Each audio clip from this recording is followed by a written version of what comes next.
But Tom Deason, SMH, we're talking Wallabies squad. Welcome back, mate. Yeah, no worries. All good. Before we start on your Wallabies squad that Eddie Jones announced on the weekend, you watched the Super Rugby final? Yeah, I did bits and pieces throughout doing a bit of work on Saturday. Crusaders, what a classy outfit. Razor gets it done again, more breakdancing. Pretty tight game there. I'd love to know the broadcast figures over in Australia, see how many people did watch it. But nonetheless, a good game to tune into. And another year of Kiwi dominance. Australia's Super Rugby title drought continues. Yeah, we don't know how many people watched it here either. They won't let those figures go. Poor old ref copped a fair bit of abuse, but it's always anonymous abuse online. Thought he had a good game. I'm more than hoping, though, that you're quaking in your boots at what you're seeing in terms of the quality of our players. Oh, look, it doesn't bother me too much.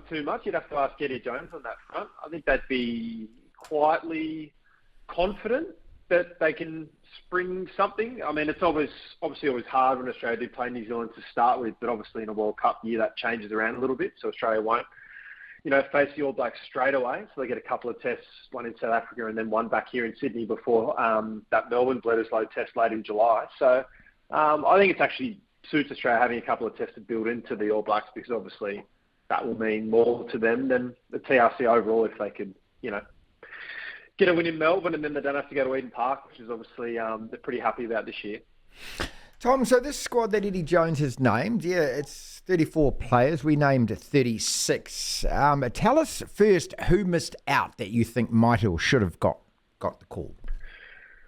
Oh, there's a few names there. The big one that springs to mind is Bernard Foley. Obviously, he's been based in Japan, won a title over there with Kabuto. So he's come back, and he's the only overseas-based guy who wasn't named in the squad. So he's been training here in Coogee this week, but he would have been the sixth overseas-based player to be picked and wasn't for this squad. Eddie Jones has alluded to the fact that he will come into the mix sooner than later. My suspicion is that Eddie said this was actually his squad that he picked and it got approved by the RA board, but my suspicion is that he actually would have liked more players. I don't think he's brought Foley over just for the sake of it, so I sort of watched this space a little bit. I wouldn't be surprised if he comes into a Bledisloe Cup squad. Obviously, he did that last year at short notice under Dave Rennie. Then you look around, Harry Wilson from the Reds. I thought he was extremely unlucky to miss out. He's had a great season on that front. You could argue that Jake Gordon, the Waratahs captain, a little bit unlucky on that front to miss out. He's certainly keeping guys honest, that's for sure. You expect many changes before the World Cup. I mean, obviously we face the same questions, and a lot of it has got to do with injuries. We've seen Anton Leonard-Brown now get suspended, and whether he can crawl back in, given the fact he won't play the TRC and things. Do you see this being essentially the same bunch of players that will go to France? I would say pretty much. A lot of it depends on this sort of rehab group and sort of injured list as well. So you look at guys like Angus Bell, for example, will probably come back either against South Africa or a test later. Samu Karevi, we're not sure where he's at. So more or less the injury front. Eddie has said to the reporters privately that he's pretty keen to pick his World Cup squad early. So he might even have a go at trying to pick that before the Bledisloe Cups, which is a surprise, instead of after Bledisloe Cups, and they've got a warm-up game against France, I think, on August 27th. So he's really, really keen to get that 33-man squad locked in pretty early, albeit you can change that right up until, I think, a week out from the tournament. But he doesn't want to muck around, smash and grab. He wants to get that nucleus really, really sorted. He's not trying to get guys in and give them a game for the sake of it and see how they go. He's got a pretty good gauge on what he wants out of this team, and I think you can almost pick that starting 15 pretty much from now. That's always been the big question that we ask from this side, mate, is that, despite whatever the form might be of the Super Rugby sides, what kind of a squad can Australia pick? What is their 23 looking like? Because when you've got 5 teams, you've got to expect that you are going to be able to pick a strong squad. You've been in this game a little bit. Compare this to last year, the year before that, even the World Cup squad in 2019. How strong is it? I think it's as strong. Look, there's some younger guys in that squad who are just names, like Zane Nongor, he's a prop from Queensland. He's not going to feature. I mean, you've got Taniela Tupou, who's injured, Angus Bell, who's injured. He's just almost filling in there. He'll probably get a game throughout the Rugby Championship, but he won't be there at the World Cup, provided injuries are there. I think it's as strong. I think you've got to factor in that Australia are bringing back more overseas-based players than last time. So Richie Arnold, Will Skelton will feature for Australia, who've obviously been in France and killing it over there.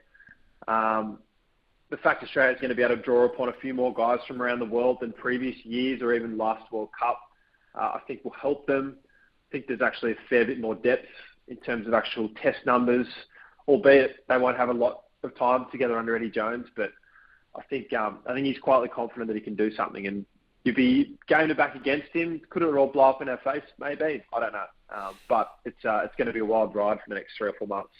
What role is Quade Cooper genuinely going to have here at 35? Eddie Jones believes he is Australia's first choice 10 at the moment. He thinks he's a totally different player to the one who he came across at 2007 at the Reds when he first brought him through. He believes this is possibly, I'd be staggered if he sticks on with Quade beyond the World Cup, but I think he just wants stability in that 10 role. That would suggest that Bernard Foley is on the outer and that Quade's his first choice 10, and he sort of alluded to that. I really think he thinks that he's matured, his game management's good, got a bit of a look at him in that Barbarians game up north, and I think he's putting trust in Quade and sort of saying, you're my guy. And we know what Quade was like 2 years ago when he got called in from obscurity, led Australia, I think, 4 or 5 test wins in a row, didn't play a lot last year due to a major injury.